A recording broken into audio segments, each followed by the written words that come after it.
We believe that Jesus was the Messiah, translated Christ. And we believe that he gave life back to the dead by God's permission, and he healed those born blind and the lepers by God's permission. And we believe that God took him up and he's coming back.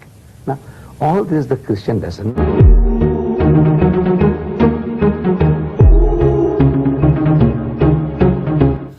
Assalamualaikum warahmatullahi wabarakatuh. Terima kasih sahabat semua yang masih bergabung di channel ini. Yang baru bergabung silakan subscribe, tekan loncengnya untuk notifikasi supaya ketika saya mengupload video terbaru teman-teman semua mendapatkan informasinya. Alhamdulillah teman-teman, kali ini kita bertemu lagi dan akan melihat video yang sangat menarik sekali, yaitu misionaris muslim atau muslim misionaris ketika menggemparkan Sidney, Australia. Masya Allah. Langsung kita lihat videonya dan bereaksinya bersama-sama, insya Allah. Bismillah. Good morning and welcome to Today on Saturday. I'm Tracy Grimshaw. Coming up soon on the program, we'll meet Sheikh Ahmed, Deedat, the Muslim missionary who chose Good Friday to deliver a message many Christians regard as an affront. First this morning to a story that has scandalised local church leaders this Easter weekend. Sheikh Ahmed Deedat is a South African Muslim missionary who's in Australia to deliver a provocative message in his lecture, Easter, a Muslim Viewpoint. In a country that prides itself on the right to free speech, it is not the content of his lecture that's caused affront, it's the timing. Sheikh Deedat delivered his speech on the most solemn day of the Christian calendar, Good Friday. Sheikh Deedat joined me earlier. Good morning to you. Good morning, ma'am. What's the purpose of your visit to Australia? My purpose is to educate my people, as well as the Christians in this country, in regards to our relationship with Christianity. Because Islam is the only non-Christian faith which makes it an article of faith for its followers to believe in Jesus. No Muslim is a Muslim if he does not believe in Jesus. See, the bulk of mankind, the non-Muslims, they do not know that in this holy book of ours, the Holy Quran, is enshrined Jesus Christ. That in this vast volume, Muhammad, the so-called author of this book, the Quran, he is mentioned far less time than Jesus Christ. Jesus Christ in this book is mentioned 500% more times than Muhammad. But you don't believe that the Christian version of what happened at Easter is the correct version? That is true. What's your version? No. So he says now, number one, that people don't know that we believe in Jesus as one of the mightiest messengers of God. We believe in his miraculous birth, which many modern-day Christians, including the bishops of the Anglican Church, they don't believe today, but we believe. We believe that Jesus was the Messiah, translated Christ. And we believe that he gave life back to the dead by God's permission, and he healed those born blind and the lepers by God's permission. And we believe that God took him up and he's coming back. Now, all this the Christian doesn't know. He only knows that, we disagree with what we disagree with. Says now, what is the reason? Why is it that we want to be different, we want to be funny? What makes the Muslim different from the Christian? But you don't believe that Jesus died and was resurrected at Easter? Right. So we say the Christian is boasting that on these 3 days, these eventful days, the Passion of Jesus, there were 300 Old Testament prophecies fulfilled on this day. But I'm telling them that the one that got away, you see, in fishing, I'm an angler, and when we talk about the one that got away. The one that got away, the one that was not fulfilled. Now, I am here to educate people about the one that got away. And you will upset Christians, though, won't you? You must, I suppose, concede that. My motive is to educate. But can I put to you, if we could just concentrate on this one particular issue at the moment, yes. Can I put to you that it will be considered insensitive by many Christians that you have chosen Easter to come and deliver this message? No. I had no plans whatsoever. Some months ago, they were asking me for a blank slot that I have in my programs. So it's a coincidence that it's Easter? It's unbelievable. My very first major lecture happens to be on Good Friday. Extraordinarily unbelievable. It's extraordinary. But coincidences do happen. But now, to me, this is the most appropriate subject for the day. Let's say on Christmas Eve, on Christmas Day, the birth of Jesus, we are supposed to celebrate. I'm talking about the passion of Jesus. What happened to him and how he died, and then they beat him up. Now, Doesn't make sense. It doesn't make sense. When you talk about Easter at Christmas time, it doesn't make sense. You talk about Easter time. All right, well, let's say at Ramadan, the Pope goes to Tehran and says, you've got it all wrong. Right? Okay, come. Well, how would he be received? His Pope, His Holiness, yes. Just coincident that you mentioned his name. He has just written a book called Crossing the Threshold of Hope. It had become the world's bestseller in 12 countries immediately on publication. Right. In this, he says, we must have a dialogue with the Muslims. So, suppose it's a coincidence that Ramadan is the occasion when he happens to be in Tehran and we are having a dialogue. He says, now look, you people, man, you're killing yourself. Who the Pope will reason with us. He said, you know, you Muslims, you pray 5 times a day. Every day of the year. Then, you know, that whole month of Ramadan, you're going to go through hunger and thirst. Because from before sunrise to sunset, the Muslim, no eating, no drinking, no sniffing, no smoking. So what kind of life are you people leading? Is your God hungry for that? Is your God hungry for your prayers? Is he hungry for your fasting? He says no. Now he has a right.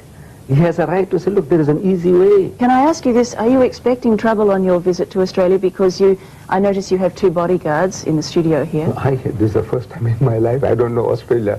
You know, it's a rough country, or like the old cowboy days. I don't know. You know, the cowboys and cooks we see in films. I thought maybe this vast continent, please forgive me. Please forgive me. Australia has enshrined in its democracy freedom of speech, Sheikh. I don't think that... I don't know. I experience it very much. I appreciate it very much. But you know, you don't know, man, you don't know what's going on. Like when I go to America, the West, I don't know. There's the cowboys and cooks are still around, you know, with the guns ready for blazing away. Can I ask you this? Why, do you believe that we must all worship the same God? I mean, we don't all eat the same food. We don't all speak the same language. Why must we all worship the same God? Why isn't there room for us all to differ? No. We must tolerate each other's points of view, differences. But everybody is aiming to get a consensus. Everybody. The Christian wants the whole world to be Christianized. True or false? Look at the present moment. There are 35,000 crusaders occupied in Africa, raising the dust. Not priests, ministers of the church, but crusaders from America. They want to change the continent. They want to make Africa a Christian continent. In 1977, in Indonesia, there were 6,000 crusaders trying to convert the Indonesians, and they have succeeded so far in converting 15 million Indonesians into Christianity. And by the turn of the century, they want to make Indonesia a Christian nation. Now, this is an aim, a noble aim, from the Christian point of view. Similarly now, since Christianity is a missionary religion, Islam also is a missionary religion. As much as the Christian is out to share his faith with the rest of mankind, we also want to share our faith with the rest of mankind. And Islam, I don't know whether you know, is the fastest growing religion in the world. In the West, in Britain, there are more Muslims than Methodists. All right, I still think there'd be plenty of people who'd question your timing, but thank you for your time this morning. Please. A controversial South African Muslim missionary visiting Australia has found reason to thank his critics. Sheikh Ahmed Deedat says those who have criticized the timing of his first Australian lecture have done him an enormous favor. One opponent, the head of the Wesley Mission, says an anticipated attack on Christianity on Good Friday is scandalous. As he embarks on his first Australian tour, Sheikh Ahmed Deedat says he hopes to educate Muslims about Christianity and Christians about Islam. This Good Friday, what they're talking about, these things didn't happen. And my proof is from the Bible itself. The timing of the first public rally on Good Friday at Sydney's Town Hall has created a storm. Can you imagine if Christians hired the Sidney Town Hall to deny that Muhammad was a prophet, to attack the Quran and to disbase Islamic faith in the middle of Ramadan? What would happen? I'll tell you what, I would have to join Salman Rushdie. Tour organisers say they hope Reverend Moyes will meet the Sheikh to discuss the differences between the two religions. But we are not attacking, we just want to explain. Whether you believe or do not, it is up to you. The Sheikh believes Reverend Moyes has done him a great favour. Look, if he had ignored me, your newspapers and your radios and your TVs would have never known that Deedat had come and gone. The New South Wales Ecumenical Council declined to comment on this sensitive matter, saying it does not want to inflame the relationship between Christians and Muslims, particularly at this holy time. while the Australian Federation of Islamic Councils welcomes Sheikh Ahmed Deedat's visit, but are disappointed that it clashes with their annual Congress. Plans for a Muslim lecture to be held at the Sidney Town Hall on Good Friday have sparked a religious row. South African Muslim leader Sheikh Ahmed Deedat has offered Christian church leaders the chance to join the theological debate, but they've rejected it because the event coincides with one of the holiest days in the Christian calendar. 78-year-old Sheikh Ahmed Deedat has taken on religious leaders throughout the world, arguing the teachings of Islam with evangelists like Jimmy Swaggart. We are not taking exception to that because you are not used to our names. But it's the timing of his Easter visit that's upset Christian church leaders. The Sheikh has made a booking on Good Friday at no less a venue than the Sidney Town Hall to argue the Islamic view that Jesus was a prophet but not the Son of God. It's out of love and respect that the Christian says Jesus is God. And out of love and respect, we say Jesus is not God. But the head of Wesley Mission claims the Sheikh is being insensitive. He is due to speak on Good Friday, the most holy day in the Christian calendar. That is a very offensive approach to Christians. Mr. Deedat admits the two faiths have fundamental differences, but believes public debate will lead to greater tolerance. In this vast volume, the name Muhammad occurs only 5 times. Jesus occurs 25 times, 500% more times the name Jesus occurs. He is the King of Kings. Reverend Moyes has been invited to take the stage with the Sheikh during his Good Friday address. It's an invitation the Reverend has declined. A war of words has erupted this Easter between Sydney's Christian leaders and a visiting Islamic scholar. The Christians are outraged that the Muslim missionary has chosen to hold a public rally today. But this Easter has seen a religious war of words over a visit by a leading South African Islamic missionary. It has Christian leaders hopping mad. What's incensed Christian leaders about the visit of this Islamic scholar, quite apart from the message itself, is the timing of the event. Christians are incensed that Sheikh Ahmed Deedat has chosen Good Friday, a Christian festival, to launch his public rally. Could you imagine what would happen if the Christians of the community took the Sidney Town Hall in the middle of Ramadan and started to deride Muhammad and indicate that the Quran is incorrect? But the man at the centre of the storm, Sheikh Ahmed Deedat, doesn't know what all the fuss is about. To me, it is childish. By God, it is childish. I don't want to go deeper into that. It's no sense.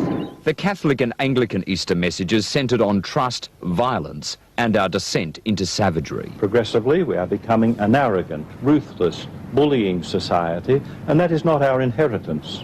We develop thicker and thicker hides to protect ourselves, and as we lose trust, we lose hope.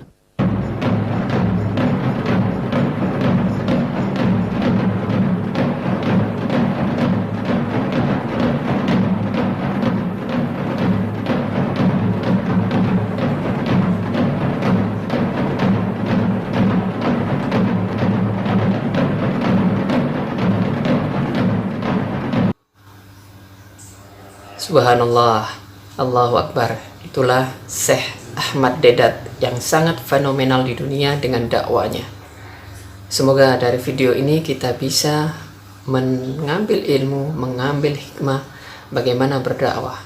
Berdakwah dengan ilmu, dengan dialog, dengan santun, dengan kalimat yang tegas tentunya, tanpa merendahkan diri. Semoga bermanfaat. Terima kasih sahabat semua. Yang baru bergabung silahkan subscribe, tekan loncengnya untuk notifikasi supaya ketika saya mengupload video terbaru teman-teman semua mendapatkan informasinya. Terima kasih. Assalamualaikum.